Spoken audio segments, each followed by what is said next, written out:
Today we're talking about speaker IRs, and more specifically, why I think if you're recording guitar in your home studio that you should be using them. Initially, when I started making this video, it was going to be a comparison video. I made some clips using a Celestion Gold mic'd up with a 57 and a Royer 121, and I wanted to compare those to a speaker IR with the same setup, same speaker and same mics. After listening to all the clips and then even comparing it to some different IRs, I came to a few conclusions that I want to share with you guys.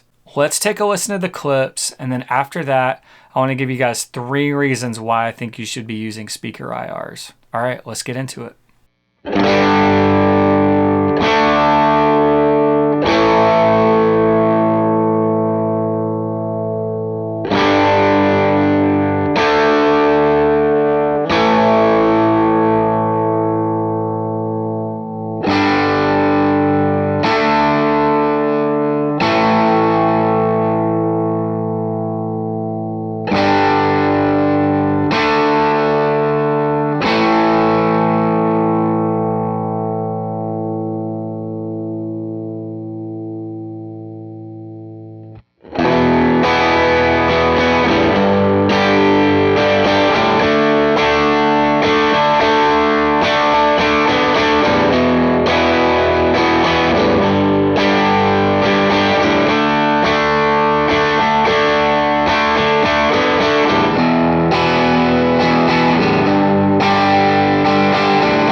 So what you just heard was an A-B comparison with a mic'd up Celestion Alnico Gold.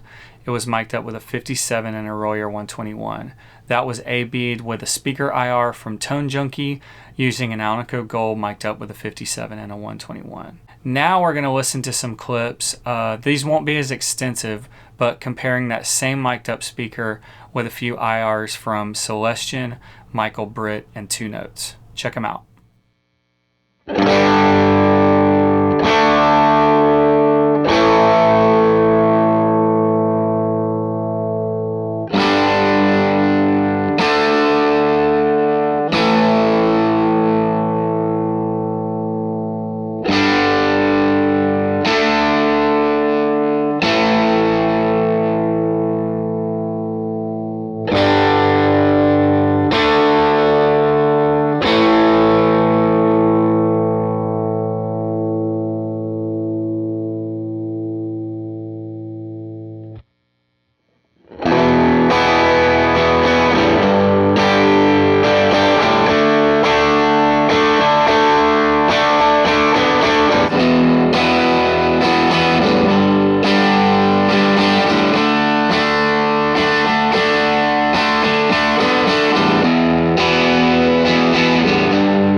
Now that we've heard the comparison, I want to tell you guys some reasons why I think you should be using speaker IRs in your home studio. Reason number one is just the flexibility of tones. Most home studios aren't going to have a ton of options. You might have a few cabs, a few mics, you might have 2 to 3 to 4 different speakers to choose from. Whereas at this point in time, there are so many options when it comes to IRs as far as different speakers mic'd up with different mics, different placements, and being able to combine all of those. The possibilities are really endless. So that means as a guitar player, as an engineer, you can find the best possible combination and the one that's going to fit best in your track without having to have a ton of gear. And you're going to be able to do that pretty quickly. For me, having those options means that I can get more out of the amps that I do have. I'm going to be able to get more usable tones and different types of tones from only having a handful of amps. So in the end, I'm really maximizing the gear that I have just by using speaker IRs. Reason number two is that most speaker IRs made by reputable companies are made by engineers who are really experienced. They're made in great rooms with great recording gear. That's not always the case for a home studio. And even here at my home studio where I have some great gear and some great mics, I'm not the most experienced engineer. I've been doing this for a long time and I feel like I can get some good tones, but there's always people out there who are better or who've been able to spend more time on it. So I think using speaker IRs allows me to get that much further down the road, and it makes my tracks fit in to the songs better and into the mix better without having to tweak EQ, without having to get things dialed in more. That means I can work more quickly and get great parts more easily.